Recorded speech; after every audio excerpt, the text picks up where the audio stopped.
quiser, né? E eu vou trazer, assim, ó, novidades demais lá, pessoas, entrevistas, pessoas que passaram, né, pelo processo de cura das constelações familiares e que já estamos gravando, na verdade, já está, assim, aqui em Brasília, todo pique, gravando Pode Ser. Ele estreia, gente, dia 14 de novembro, agora, às 21 horas, lá no canal do YouTube, que é um podcast. Vai lá na bio do meu Instagram, onde tiver canal do YouTube, você vai lá, se inscreve, que dia 14 de novembro agora, eu faço o primeiro episódio. E eu vou trazer para vocês a minha história de vida. Eu vou trazer pode ser, dois episódios sobre a minha história de vida. Uma, como eu cheguei aqui em Brasília, e outra, como eu fiz a minha transição de carreira de 3 empregos de cargo de indicação política para consteladora familiar. E hoje eu só trabalho com as constelações familiares, não quero outra coisa, só quero isso mesmo, porque eu amo fazer isso, né? E nesse caminhar aí da vida, gente, nesses 9 anos como consteladora familiar, e eu digo a vocês, de domingo a domingo, em especial aqui em Brasília, aonde eu estou, eu acabei sendo agraciada aí pela força do universo de desenvolver um método chamado baralho sistêmico. Ó. Então, esse método, realmente, ele é único. Pessoas que têm já certificado de consteladora, mas não sabem constelar com bonecos, esse método é apropriado para isso, ok? Então, vamos conversar um pouco aqui. Estou preparando aqui, gente, ó, um ecossistema de tudo que eu quero trazer para vocês, aquilo que eu quero trazer para vocês, para encaminhar para uma nova consciência, uma nova amplitude de vida, tudo que eu vou lá estudar e mergulho mesmo, tá, gente? Quando eu digo que eu estou mergulhada nesse propósito, é aqui, ó, o único peso aí que eu estou na minha vida é carregar meus livros para onde eu abrir meu escritório online. Então, estou preparando um ecossistema para trazer para vocês conteúdos bons, de qualidade, para vocês também ampliarem a consciência, chegar num âmbito maior de vida.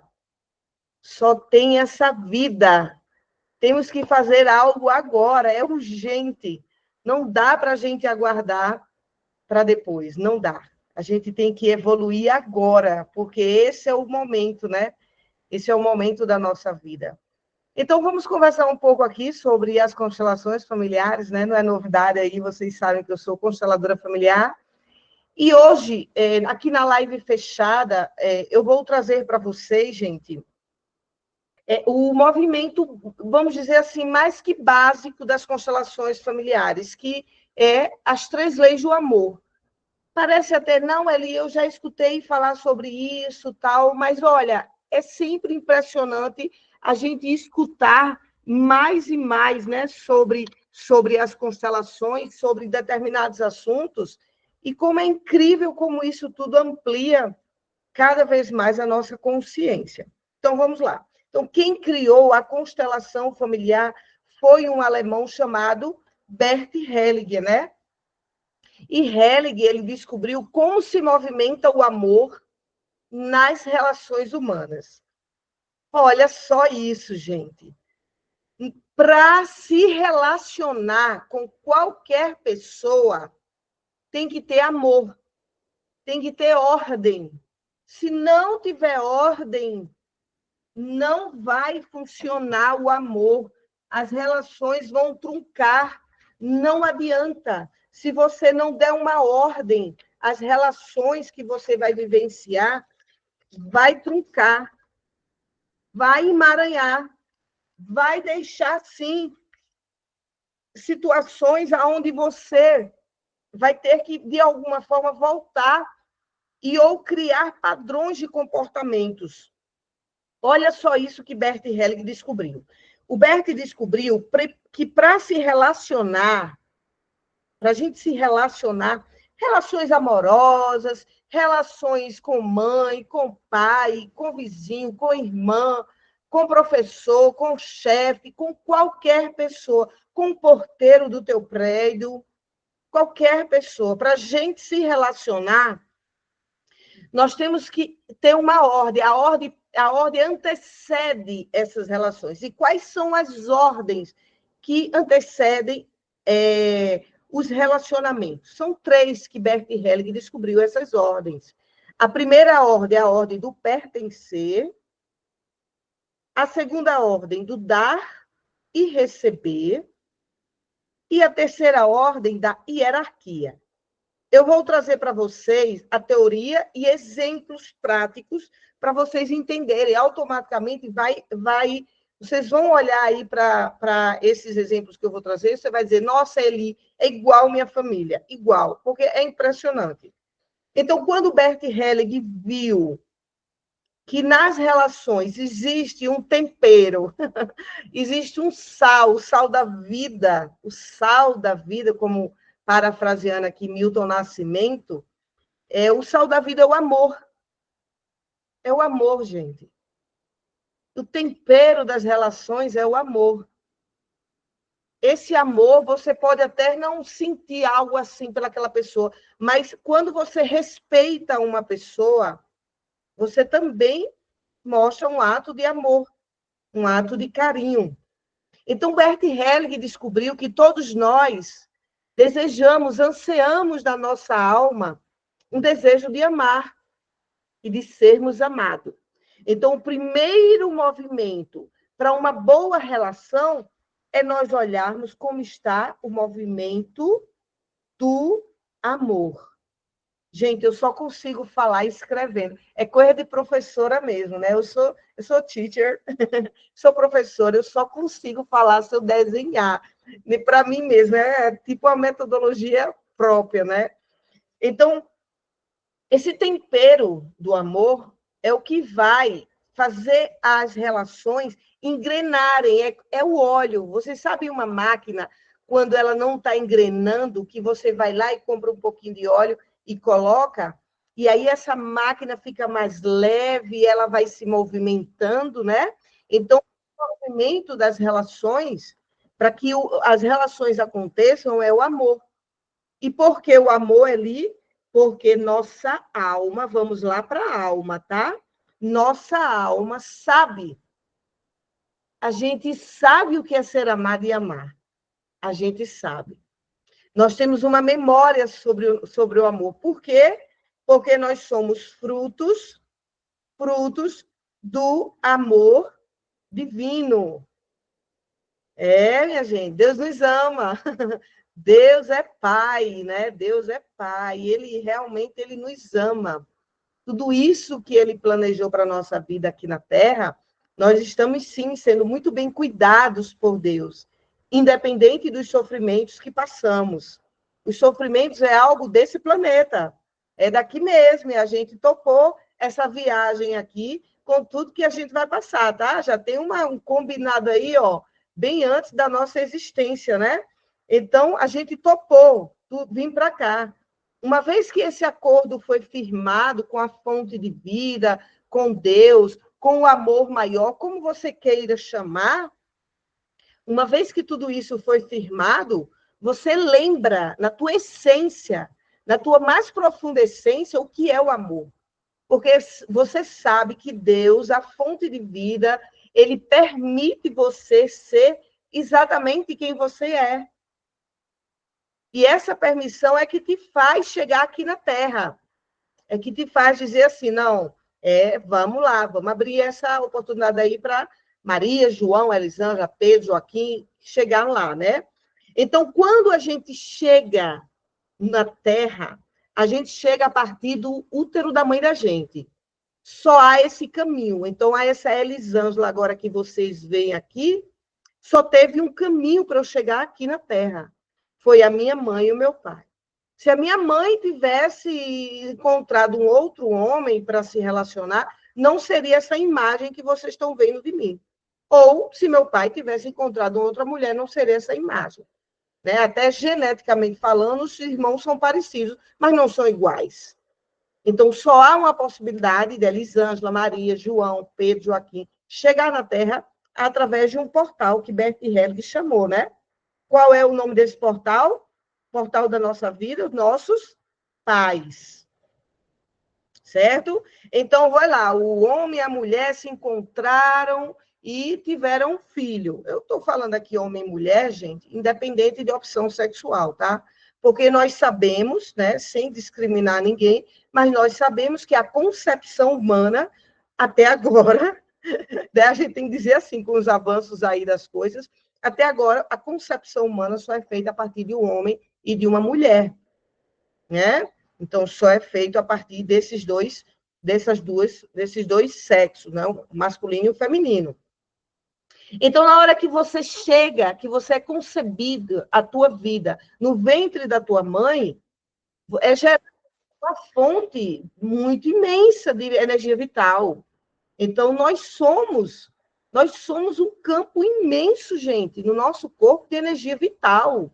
Até uma pessoa que está doente, ela tem energia vital e o próprio organismo movimenta essa força para tentar deixar aquela pessoa viva. Porque nós somos programados para isso, né? Para estarmos vivos, né? Então, a gente vem através dessa ponte, pai e mãe. Pronto, aqui começa toda a brincadeira. É o babado humano. Nesse portal aqui, a gente vai chamar de quê? A parte do nosso pai e da nossa mãe que nos concebeu, é a parte o que deles ali? A parte divina. Anotem, é a parte divina. Deus se fez presente, Deus se fez presente na hora da sua concepção. Ele disse sim. O seu primeiro sim é o sim da vida. É o sim de Deus. É por isso que você sabe que você é fonte de amor. Então, o primeiro sim foi o sim da vida. Tanto é que muitas vezes... Olha como esse sim é forte. Tanto é que muitas vezes a mãe ou o pai tenta abortar e não consegue. Por quê? Porque é a vez daquela pessoa chegar aqui na Terra. Não tem cristão no mundo que tire essa vez, quando é nossa vez. Assim também quando é a hora da morte, né? Ah, eu podia ter feito isso, se eu tivesse chegado meia hora antes. E não, na hora da morte, tudo é orquestrado para aquela pessoa partir. Até o erro médico é, de alguma forma, uma harmonização para aquilo. Não que na parte humana a gente não possa fazer movimentos de justiça, mas na parte divina, na hora da morte, é a hora da morte. Então, quando a gente chega no nosso pai e na nossa mãe, encarnados, já vou usar esse nome, né, gente? Encarnados é de carne, carne mesmo, não é nada de religião, é carne mesmo aqui, ó. Osso, carne, pele, né? Então, essa parte aqui é o quê dos nossos pais ali? É humanidade. Humanidade do nosso pai e da nossa mãe. Então, nesse momento aqui, há duas grandes possibilidades. Da gente ter sido uma concepção que a pessoa disse sim, eu quero um filho, e uma concepção do repente, não era a hora, e de repente a mãe se apaixonou por aquele movimento de gravidez, o pai também, e aí a criança depois foi transformada em bem-vinda também, né?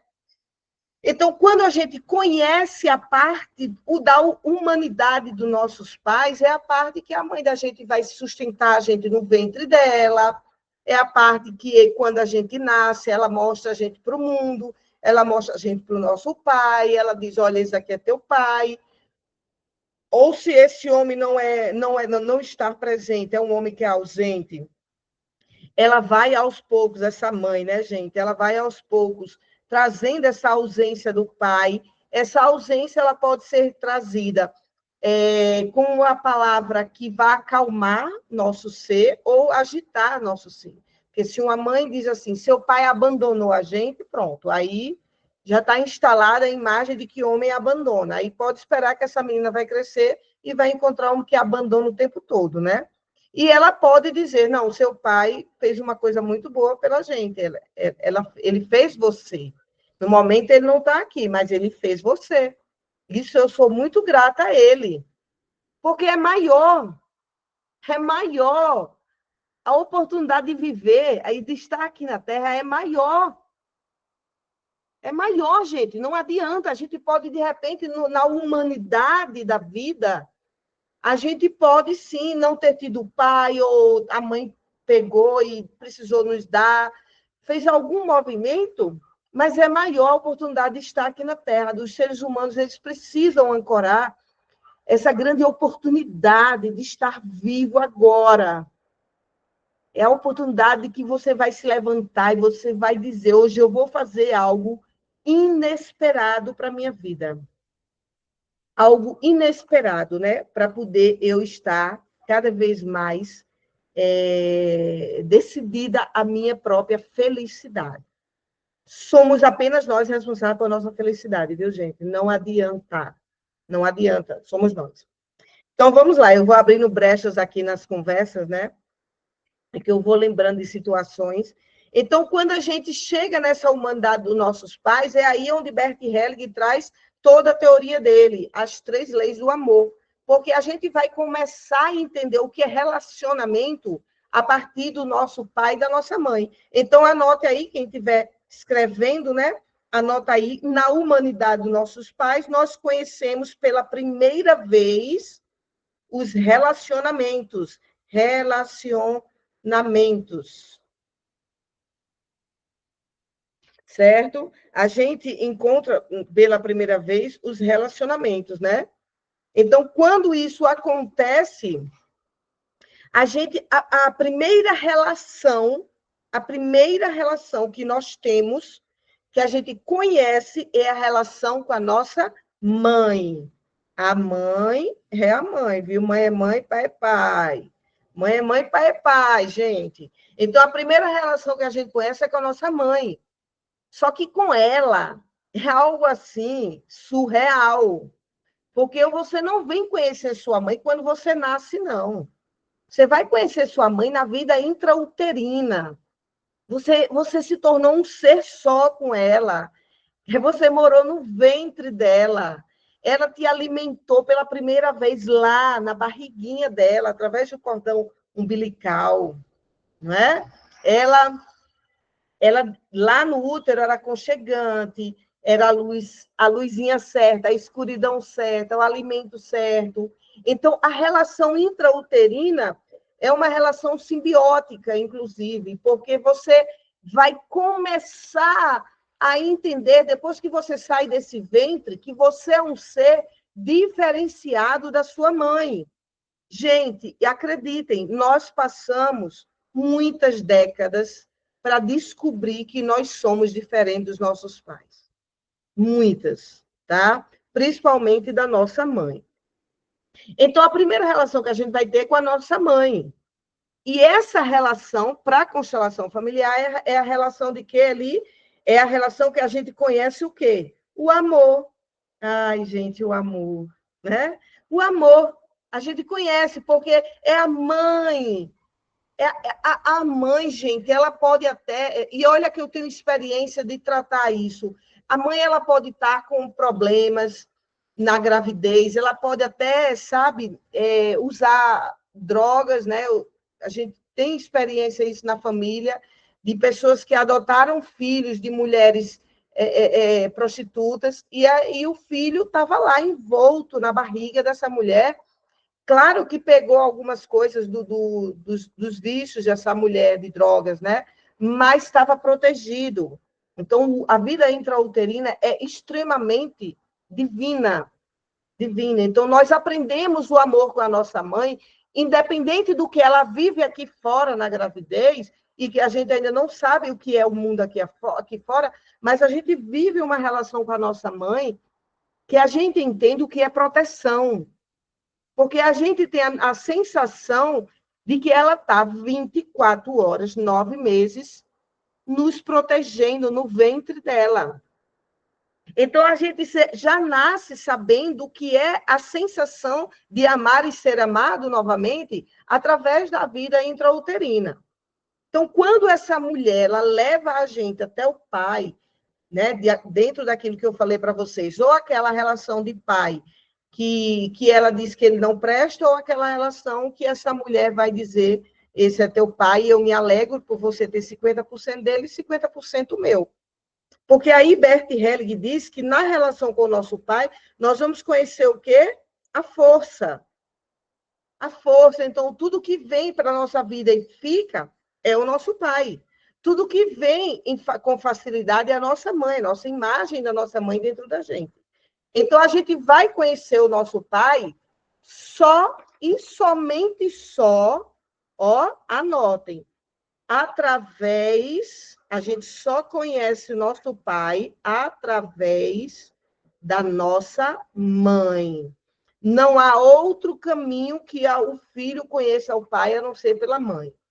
Seja a mãe que falou, seu pai não presta, abandonou, ou a mãe que disse, ele está ausente, mas ele me deu você. Ele junto comigo, concebemos você. E aí o filho vai se sentir abençoado pela mãe e pelo pai. Pode ele nunca conhecer o pai, viu, gente? Olha que coisa, né? Como o poder de uma mãe é forte. Porque o filho pode nunca conhecer o pai, mas se a mãe disse verbalmente para ele: filho, eu me alegro por você ter 50% do seu pai e 50% meu. Pronto, o filho tomou, é o que Bert chama de tomar, tomou aí a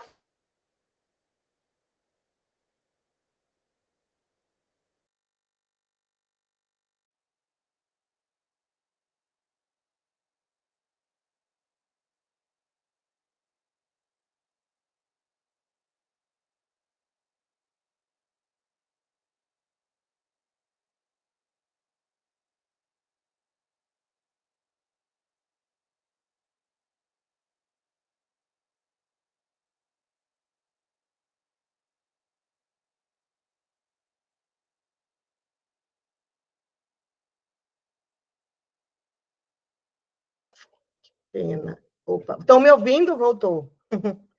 Estão me ouvindo? Sim, agora sim, Elisângela. Tô te ouvindo. Caiu, não foi, gente? Peço desculpa aí, tá? Então, vamos lá. Então, quando a gente. A gente só vai conhecer o nosso pai, como eu estava dizendo, através da nossa mãe. Então, a partir desse momento, entra aí o que Bert falou das leis do amor. Então, eu vou falar agora, eu fiz toda essa abertura para vocês entenderem o caminho de um ser até a idade adulta que ele vai conseguir na vida realizar. Porque a gente só realiza na vida quando todo esse caminho lá atrás ele está ok dentro da gente.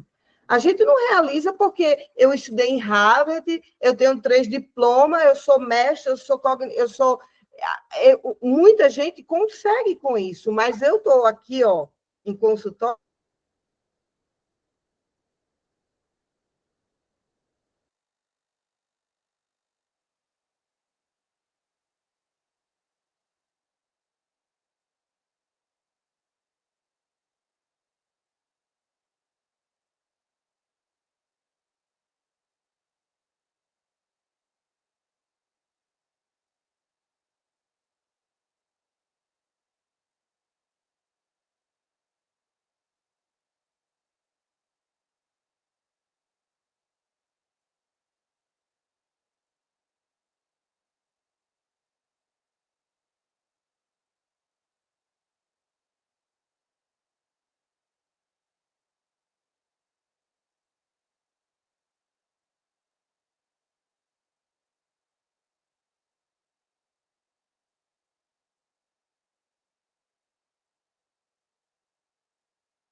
Então, quando a gente conhece a nossa mãe, a gente conhece o movimento do amor. Quando a gente conhece o nosso pai, conhece o movimento da força.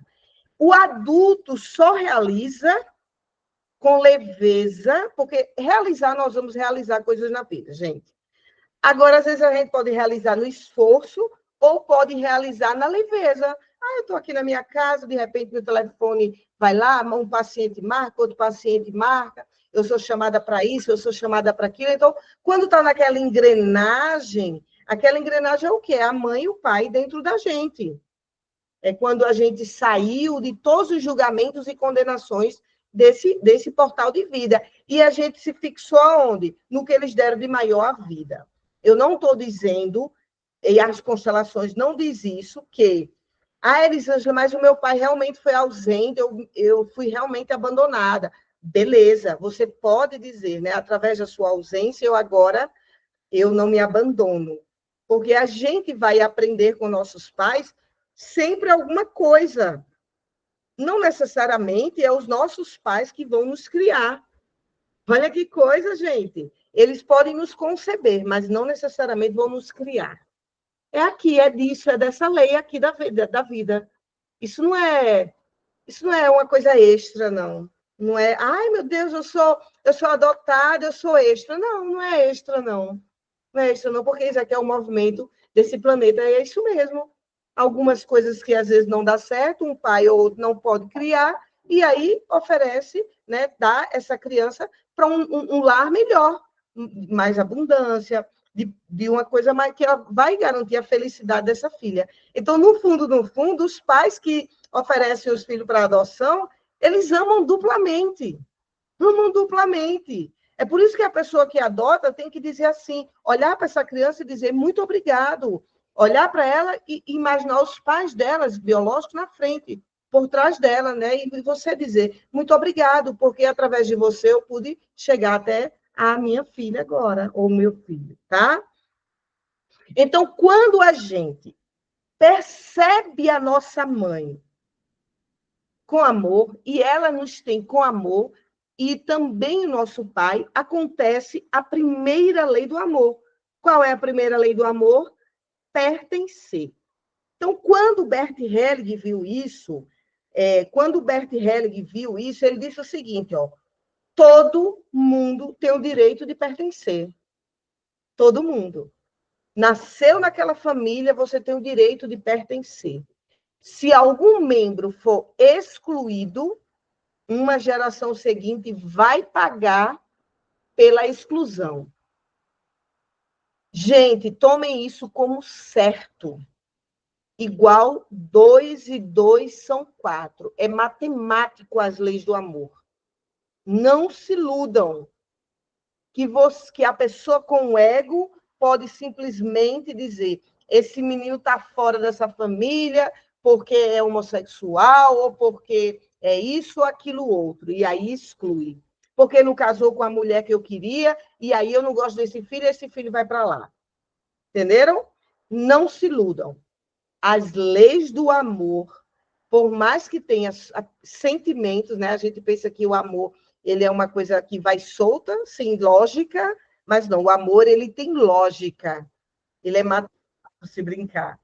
Então aquilo que a gente exclui, ele volta, e volta dobrado, porque ele excluiu aquele membro que estava lá, e agora um novo membro copia exatamente o mesmo comportamento da pessoa que alguém excluiu. Então, já que eu estou falando de casais, mãe e pai, vamos dar um exemplo típico da exclusão mais comum dentro de consultório, né, que eu atendo.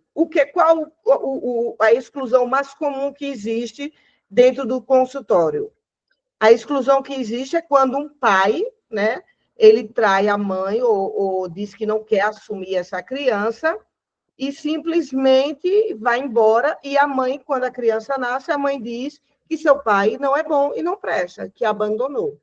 Então, quando a mãe diz, seu pai não presta, por mais que isso seja verdade, É verdade, Eli. Meu pai não presta, não. Meu pai traiu minha mãe com todo mundo, com as amigas, com a irmã, com a empregada, com todo mundo. Ele não presta. Eu entendo. Isso é o quê, gente? O que é que eu falei lá no início da live? Isso é a parte humana do teu pai.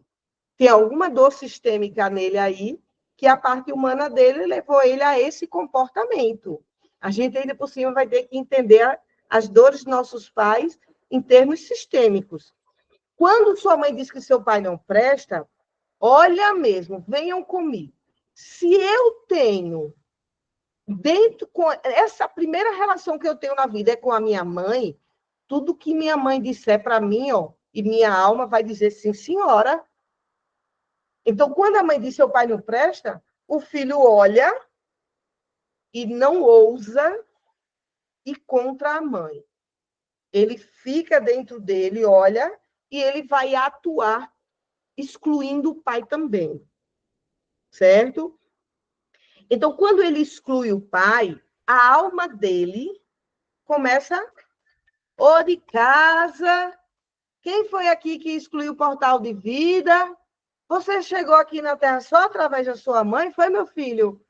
A alma vai ficar assim, ó, batendo na porta da sua cabecinha. E aí, seu portal de vida é mãe e pai ou foi só mãe?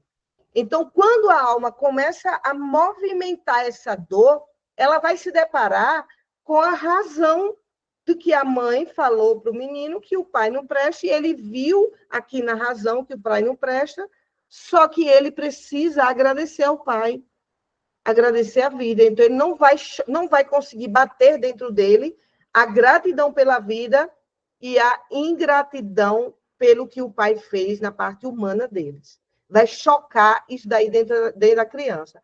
Automaticamente, o que é mais forte para o ser humano é aquilo que é do material, porque esse mundo é material. Então, esse menino segue o baile, diz para a mãe que realmente esse pai está excluído, e o que é que vai acontecer no futuro para ele? Ele pode ter depressão, ele não vai conseguir sustentar relações, ele pode ser o filhinho da mamãe, ele não vai conseguir sustentar dinheiro, ou seja, a imagem interna paterna no corpo emocional dele está barulhada, ó, barulhada, abstrata. Ele não tem uma imagem do pai definida dentro dele. Ele acha que homem não presta. E aí ele junta o conceito de vida. Pai não presta.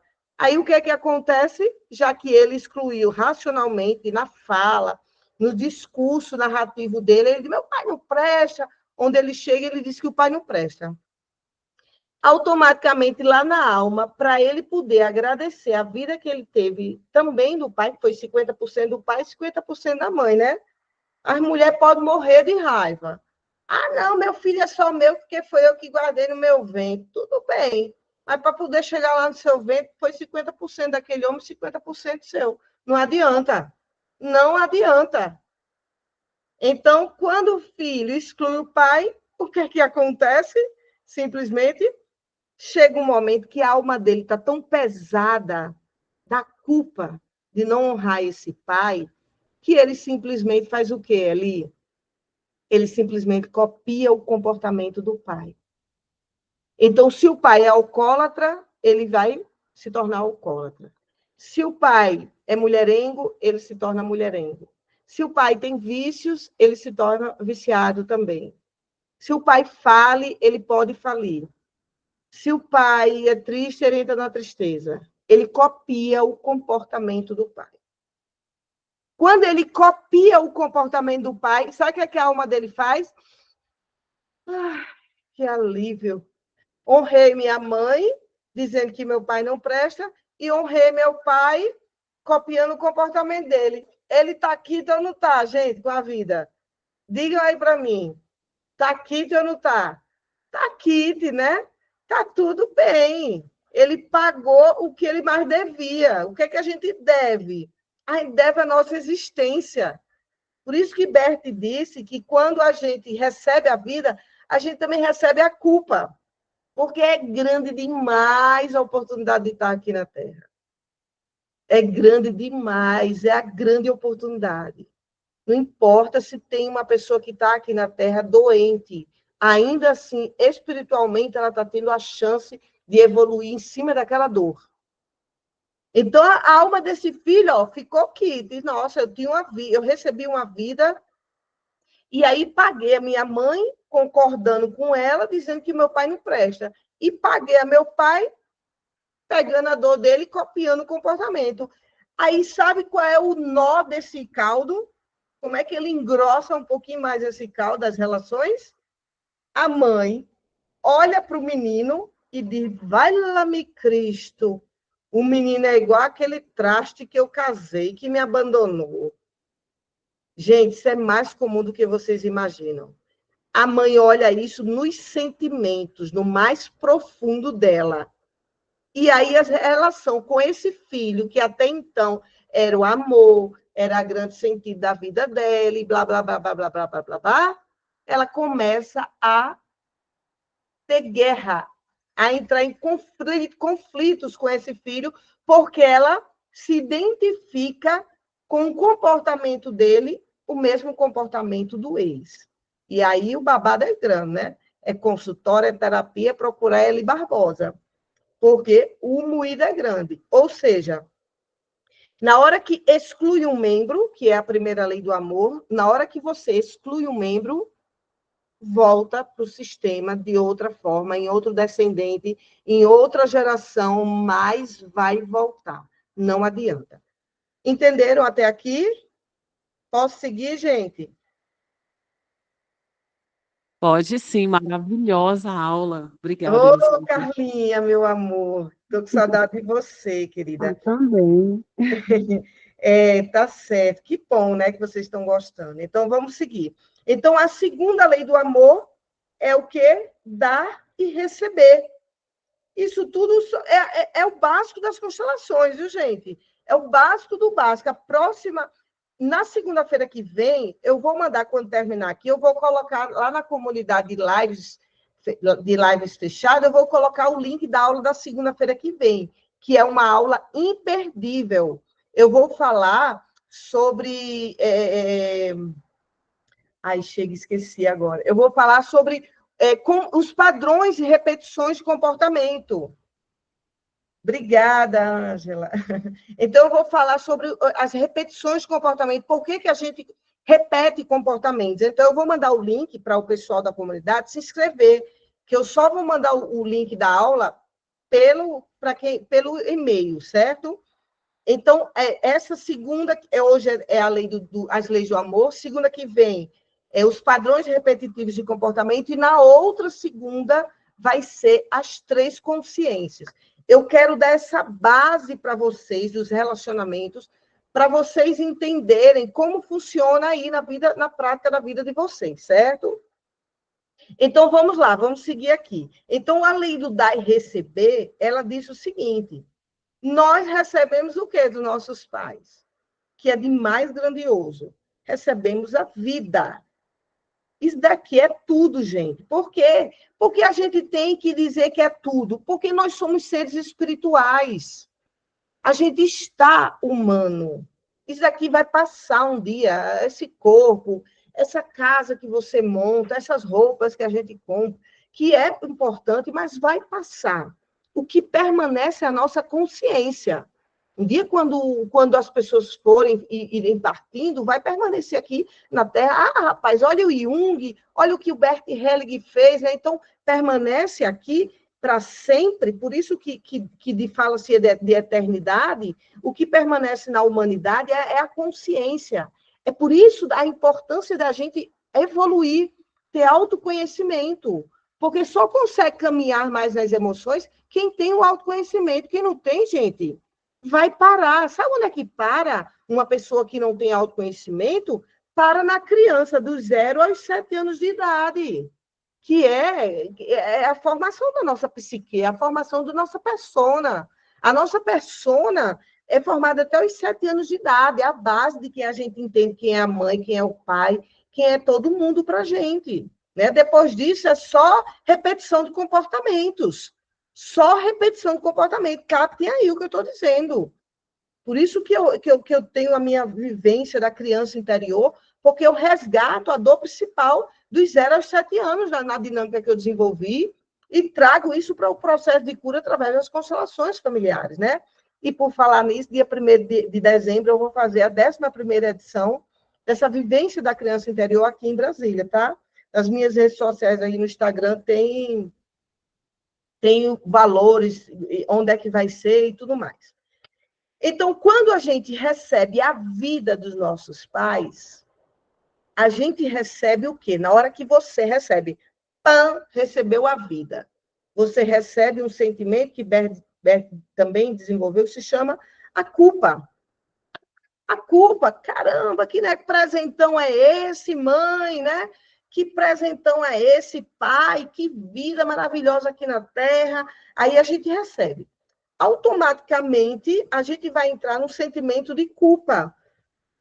E esse sentimento de culpa só afrouxa do nosso corpo emocional e até do nosso espírito quando a gente devolve para nossa mãe com gratidão nossa mãe e nosso pai o que eles nos deram. E como é que seria o fluxo natural para a gente agradecer o que a gente recebeu? A gente dá. A gente dá. Só que dá o quê? A vida adiante.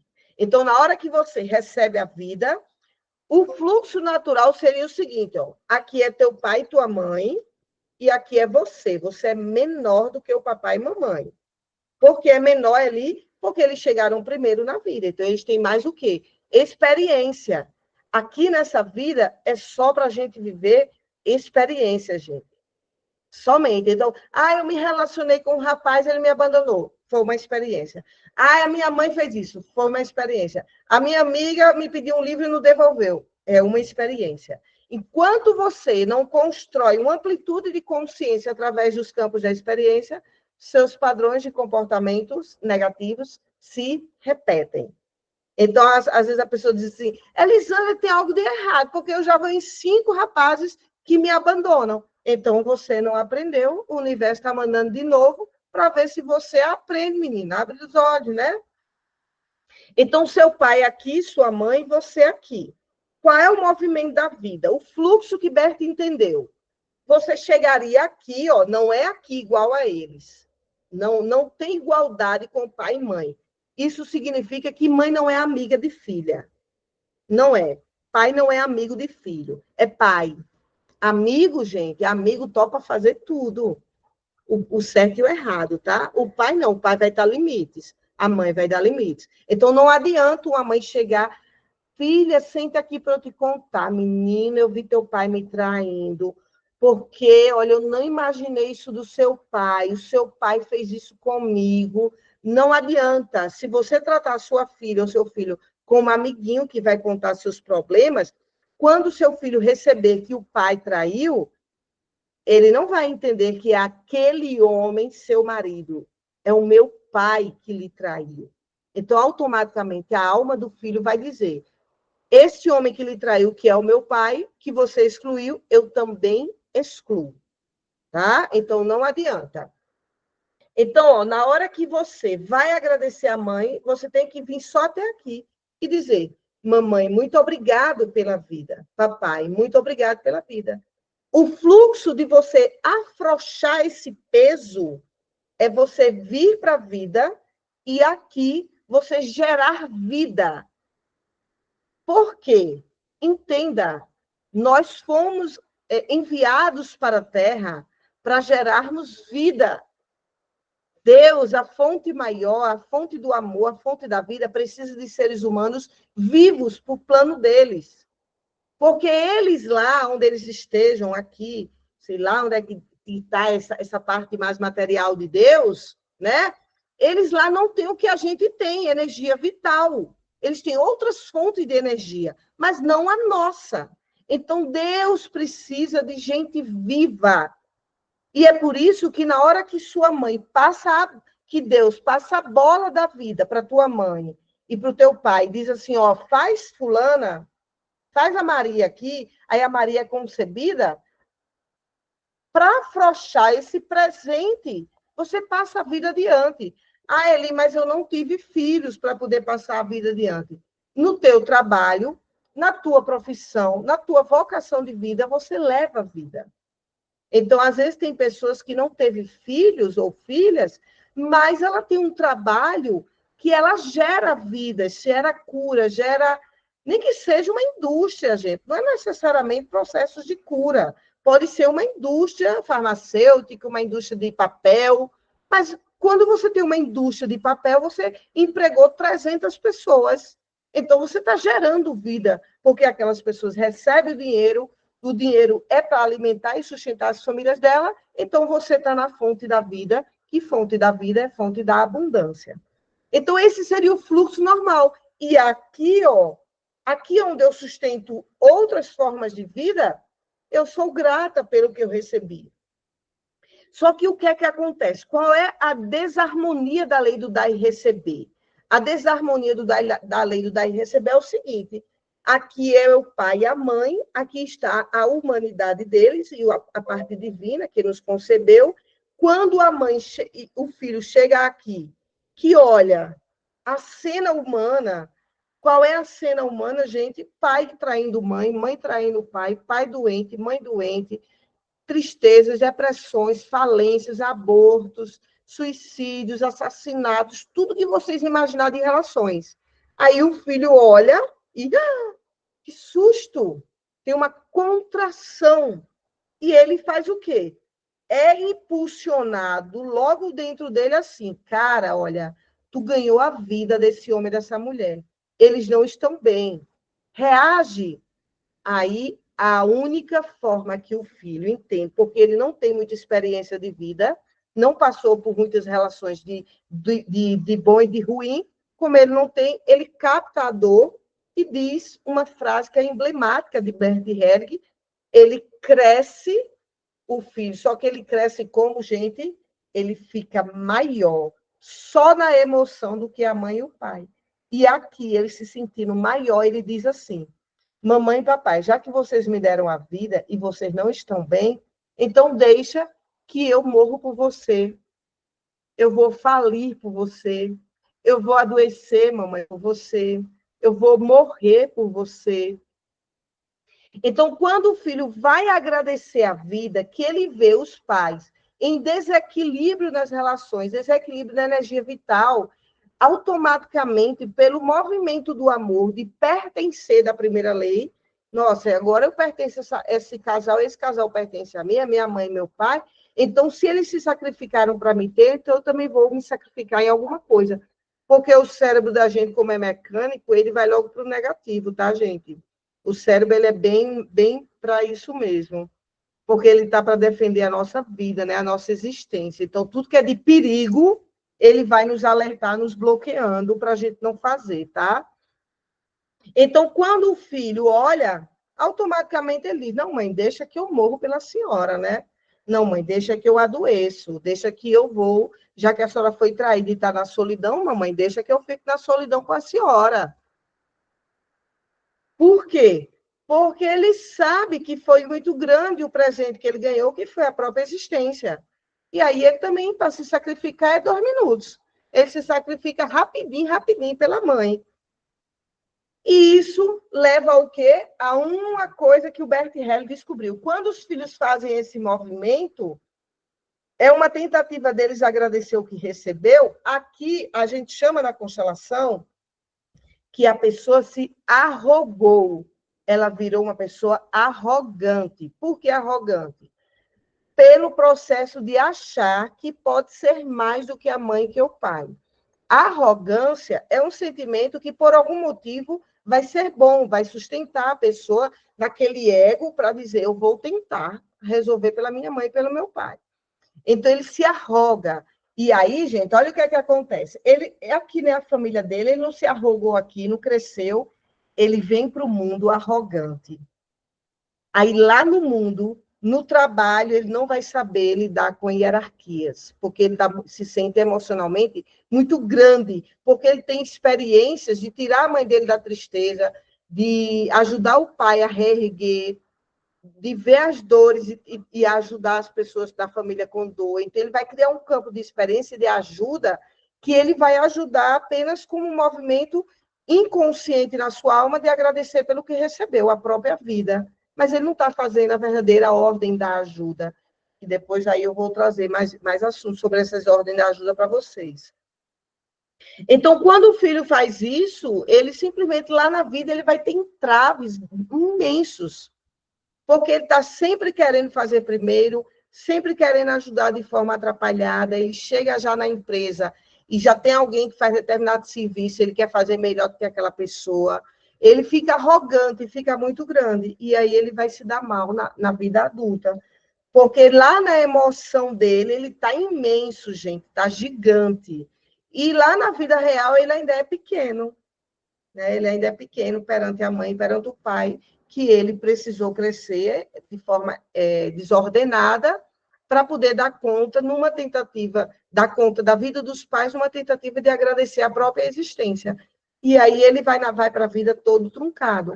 Mas isso é uma desordem do amor. É por isso que tem a lei. Se o pai e a mãe deram a vida e eles não estão, na parte humana deles, não estão dando conta de resolver suas questões, só tem um caminho para eles resolverem: olhar para o pai e para a mãe deles, porque chegaram primeiro do que eles, ou seja, para os avós dessa pessoa. Então, os pais, eles têm que se colocar na estrutura de adultos. Eu sou um adulto, eu consigo resolver do meu jeito. Então, quando a mãe, ela, por exemplo, ela quer se separar e ela chega para os filhos e conta a verdade assim: olha, filho, não dá mais, aqui eu só estou conseguindo amar seu pai como amiga, ele também, e a gente vai se separar, o dano é muito menor, porque a pessoa, de alguma forma, assume aquela parte da relação que não deu certo e a vida vai seguir. Quando a mãe se sente muito ferida com o que vai acontecer, ela automaticamente vai detonar aquilo que ela sente que é parte dela. Porque toda mulher tem os filhos como o jogo da carta na manga, né? Assim, quando vê que o jogo vai dar empate, ela puxa os filhos e diz: ó, eu ganhei, né? Que a gente tem isso, esses arquétipos de sempre vencer e que é melhor sempre vencer, né? Nem sempre a gente vence ganhando.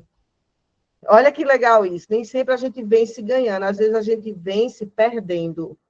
Conseguiram entender, gente? Muitas vezes uma separação é perda, mas você ganhou, você venceu. Você venceu porque você saiu daquela relação, mesmo que não tenha sido pelo seu gosto, que a pessoa pediu para se separar, mas você saiu da relação e você se tornou uma pessoa melhor depois daquela separação. Então, você venceu perdendo, certo? Anotem isso. Nem sempre a gente vence ganhando. Muitas vezes a gente vence perdendo, certo? E a terceira lei do amor, né? A terceira lei do amor é a lei da hierarquia. Então, hierarquia. Então, Bert Hellinger diz o seguinte: nós temos uma hierarquia diferente na visão sistêmica, nós temos uma hierarquia diferente da hierarquia capitalista, que no capitalismo quem tem mais manda, né? E isso é bem notório, sim, tá, gente? Eu considero pessoas de classe social muito alta, e eu vejo, sim, que vem com os emaranhamentos, aquele dinheiro, aquela ordem, aquele dinheiro, de alguma forma, dá uma ordem nas relações, né? Às vezes é uma ordem de ordenar mesmo, de dizer: não, aqui é seu pai, respeita, aqui é sua mãe, aqui você tem hora para fazer isso, hora para estudar, hora para isso. Então, isso também é uma ordem. E, às vezes, o dinheiro dá uma ordem negativa, de dizer: não, eu mando, então eu faço como eu quero, eu posso trair, pode chegar atrasado, eu posso não vir para a ceia do Natal, porque eu estou com a outra minha família, e aí as pessoas vão descer de goela abaixo esse poder, que é o poder do dinheiro, certo? Mas na constelação, a hierarquia para a gente é o seguinte: quem chegou primeiro na vida é maior, é o que Bert chama de maior. Então, quem é maior do que Elisângela? Minha mãe e meu pai. Quem é maior do que minha mãe e meu pai? Os meus avós maternos e paternos. E por que eles são maiores? Porque eles têm mais experiência de vida. pode aparentar que não. Talvez a experiência do seu pai e da sua mãe não sirva para você. Você pode dizer, mãe, pelo amor de Deus, como é que a senhora aguenta esse homem? É 50 anos casada com esse homem lhe traindo. Então, essa experiência que ela tem, talvez não sirva para você. Mas para ela, está acomodado essa situação, por mais que seja ruim, mas para ela, de alguma forma, faz sentido. Porque, gente, ninguém vive numa relação sem estar ganhando. Olha como nós temos também um cérebro bem capitalista. Ninguém entra numa relação se não ganhar. Qualquer relação, tá, gente? Então, um homem, uma mulher que está aguentando determinada coisa do homem, ou o homem que está aguentando determinada coisa da mulher, não estão ali por inocência, não. Inconscientemente, às vezes até na consciência, a mulher está ali dizendo, bom, deixa ele me trair, contanto que ele volte para casa, contanto que ele pague as contas, e eu fico só me divertindo na vida. Então, ela está ganhando, ela pode até passar o dia todo falando mal desse marido para os filhos, mas se ela não toma, como adulta, a decisão de se separar, é porque ela está ganhando, e para ela está bom. Mesmo que para o filho diga, não, para mim não dá. Então, a hierarquia, ela é colocada dentro da visão sistêmica para a gente entender, sempre as gerações para frente, entender que aquela geração está naquele nível porque é o que eles conseguem, foi a experiência que eles tiveram na vida. Então, é isso que eu estou dizendo. Se essa mulher está nessa relação, é a experiência que para ela cabe. Qual é a desordem dessa lei? Os filhos olham para os pais que estão brigando, ou estão traindo, ou a mãe se esforça sozinha para pagar a conta e o marido só suga o dinheiro dela, ou vice-versa. Então, os filhos olham e dizem assim, nossa, meu pai é injusto com a minha mãe, porque minha mãe trabalha para pagar as contas e ele não faz nada. Aí os filhos quebram a hierarquia e diz, né, mãe, se separa desse homem. E eu tenho experiência de consultório de filho dizer mesmo, não, a gente se reuniu e disse, mamãe, ó, se separa dele porque esse homem não tem mais futuro, não. E eu disse assim para o meu paciente, e o que sua mãe disse? Aí ela olhou para a gente e falou, tá bom, então vamos dormir? E no outro dia, foi o que ela fez, preparou o café da manhã dele. Então, é quebrado a hierarquia quando o filho acha que pode tirar a mãe de um movimento ou o pai que ele acha que não é bom. Às vezes, aparentemente, de fato, não é bom. Mas, muitas vezes, e na maioria, a emoção daquela pessoa está engrenada dentro de uma dor sistêmica do qual está numa relação ruim, para ela é confortável. Então, a ordem da ajuda entraria aí para a gente entender que cada ser humano decidiu pela sua vida. Cada ser humano decidiu pela vida que tem. Cada ser humano, gente. Por mais que seja sua mãe e seu pai, que você ame assim de forma profunda, mas o que eles estão vivendo, eles decidiram. É claro que se você vê seu pai espancar sua mãe, você não vai ficar, não, eu aprendi na constelação que eu não devo me meter para não quebrar a hierarquia. Não, não é isso, né, gente? Partiu para a violência, pega mesmo pesado e separa e faz, né? E olha que eu sou assistente social, eu já trabalhei com mulheres de vulnerabilidade social, essas mulheres tinham muitas relações abusivas, de apanhar mesmo dos homens, a gente ia, né, através de um processo educativo, levando essas mulheres a denunciar esses homens, elas denunciavam e depois elas voltavam a tirar a queixa. Por quê? Porque na emoção está emaranhado. Na emoção, ela não consegue ainda. Ela precisa, de forma muito inconsciente, dessa dor. Né? Então, por isso que quem trabalha com mulheres que sofrem violência tem que ter uma amplitude de consciência e esse entendimento que essa pessoa ela vai e volta mesmo dentro dessa situação. Então, é importante que a gente olhe como filhos que os nossos pais eles já decidiram pela vida que têm. e que a gente vai ser em vão. Aquilo que a gente quer é tirar nossa mãe ou nosso pai de determinada situação que a gente vê que eles querem ficar lá. Então, é importante, né, dentro da lei da hierarquia, a gente, de fato, perguntar: mãe, você quer isso? Pai, você quer realmente sair disso? Porque eles precisam sair com consciência, né? Pode sim. Tem uma pergunta aqui, se pode fazer uma constelação com o pai e com a mãe. É assim, na minha experiência, eu nunca faço constelação da família toda junta de uma vez. Em geral, dá uma briguinha. Por quê? Porque cada filho, assim como nossos dedos da nossa mão são diferentes, cada filho percebe a família de um jeito. Porque cada filho recebeu, de fato, amor diferenciado, tá, gente? Não existe isso. Ai, a mãe ama todos iguais. Não, a mãe pode cuidar todos iguais, mas tem uma afinidade diferente, sim, com os filhos. Então, o que é que eu faço? Eu posso consolar individual a mãe, individual o pai, individual o filho, a filha, né? Mas aí depois eu faço uma cena onde eu digo uma única palavra que vai unir todo o sistema. Eu peço para os membros se colocarem da forma como quiser, e a partir daquela cena eu uno através de uma palavra. Isso eu faço direto aqui em Brasília e dá bons resultados em termos de família. Agora, Jaime, uma coisa certa. Para a gente curar nosso sistema, a gente não precisa unir todo mundo num campo só. O ideal seria isso, né, gente? Mas a gente não precisa. Por quê? Porque na hora que um membro ele decide curar, isso respalda as 7 gerações para trás e as para frente. Por quê?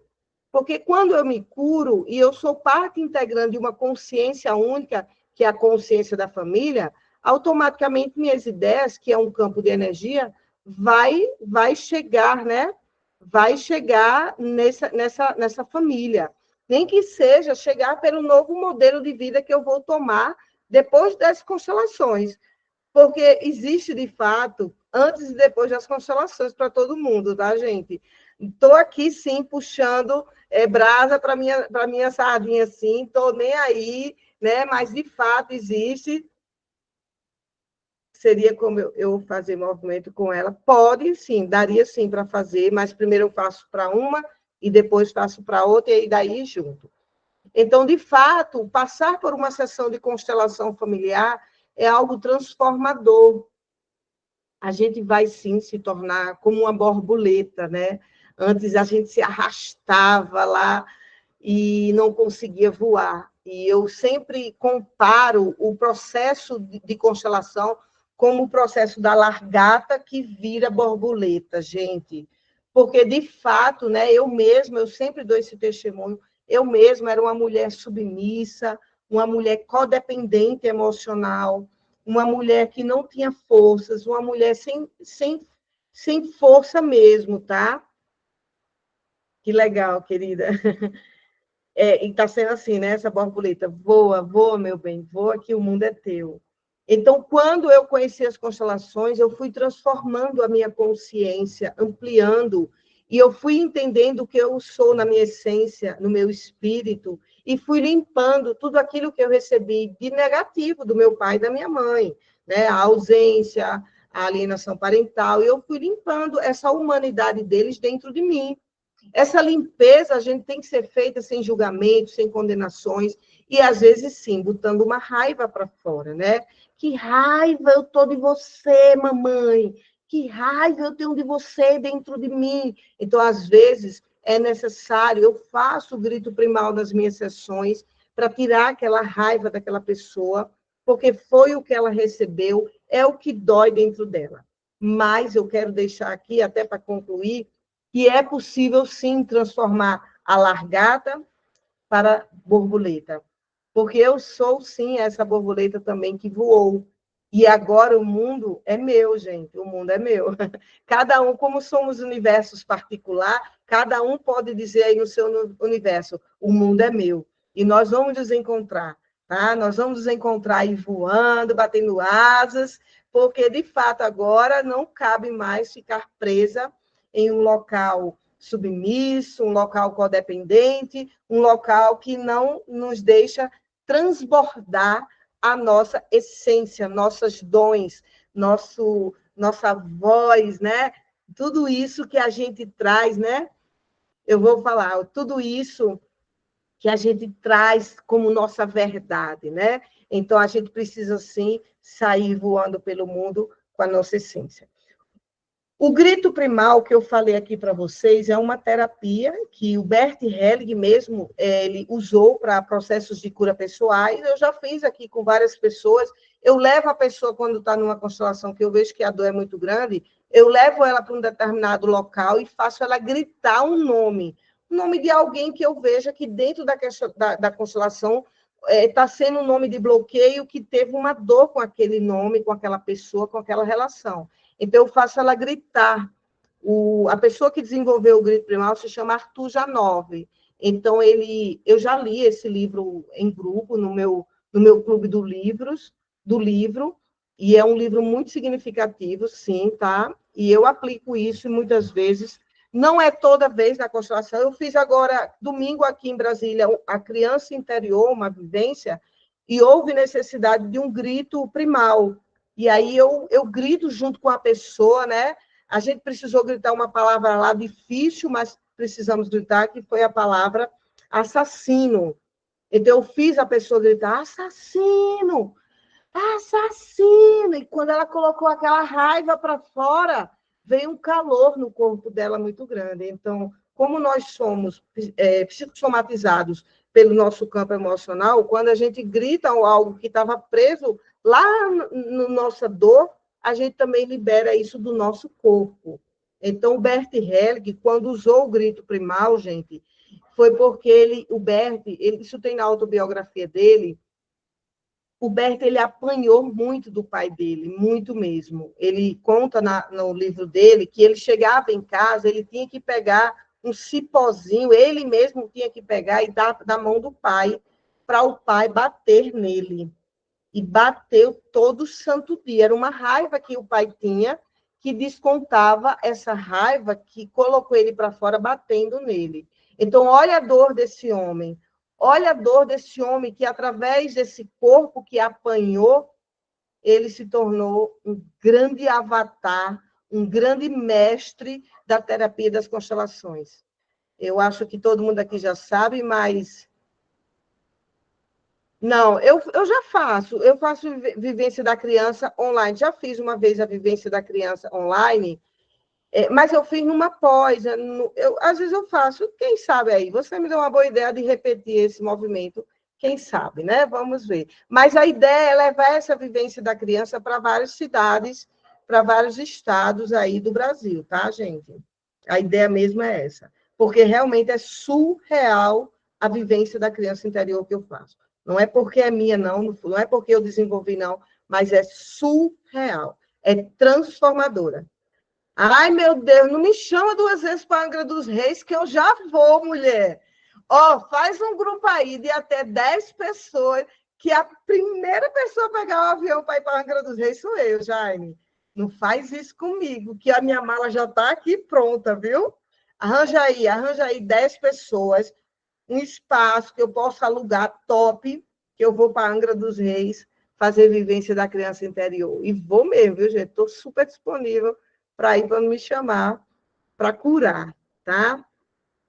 Gente, é isso que eu queria deixar para vocês. Tenho imensa gratidão. Vou mandar agora lá no grupo das lives fechadas um link para a aula do dia 11/11. Ó, escuta bem esse recado. Dia 11/11, eu vou fazer uma aula imperdível. Vou sortear uma constelação entre os participantes.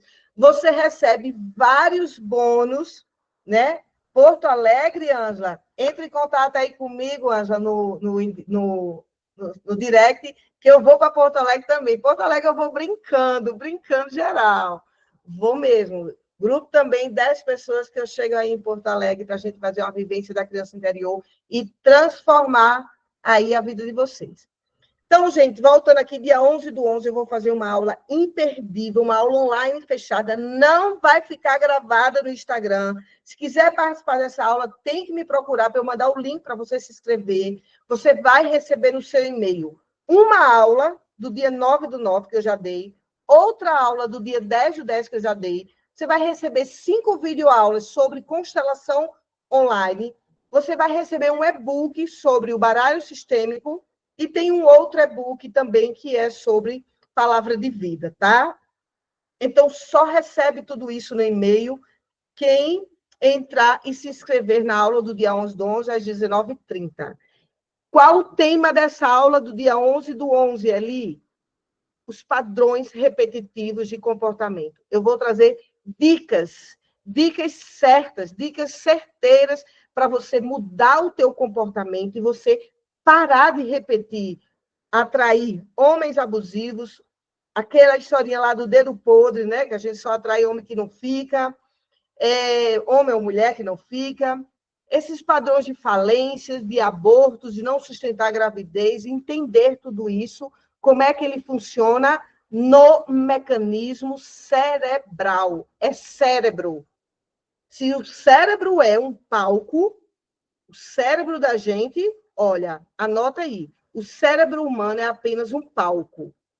As cenas que são colocadas nesse palco é pela tua narrativa e sentimentos. Se você muda seus sentimentos, as cenas no palco do cérebro mudam, você rompe os padrões negativos de comportamento. Certo? Essas dicas e muito mais, dia 11/11, às 19h30, comigo, Elisângela Barbosa. Gente, um beijo. Amo fazer tudo isso aqui para vocês. Aguardem que está vindo muita novidade. Preparei aqui um ecossistema. Amanhã eu vou estar me reunindo com um grupo aí que vai me ajudar a levar esse ecossistema para vocês. Eu quero vir para 2005 para marcar a presença no online, trazer o melhor conteúdo para a evolução de vocês, ampliar a consciência, e eu quero testemunho de vida, vida que mudou, vida que transformou da largata e agora é a borboleta que voa.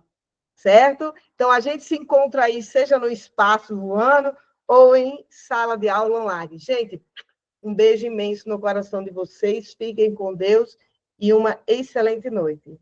Tá bom? Tchau, tchau, gente. Boa noite. Tchau, Elisângela. Boa noite. Tchau, Obrigada. minha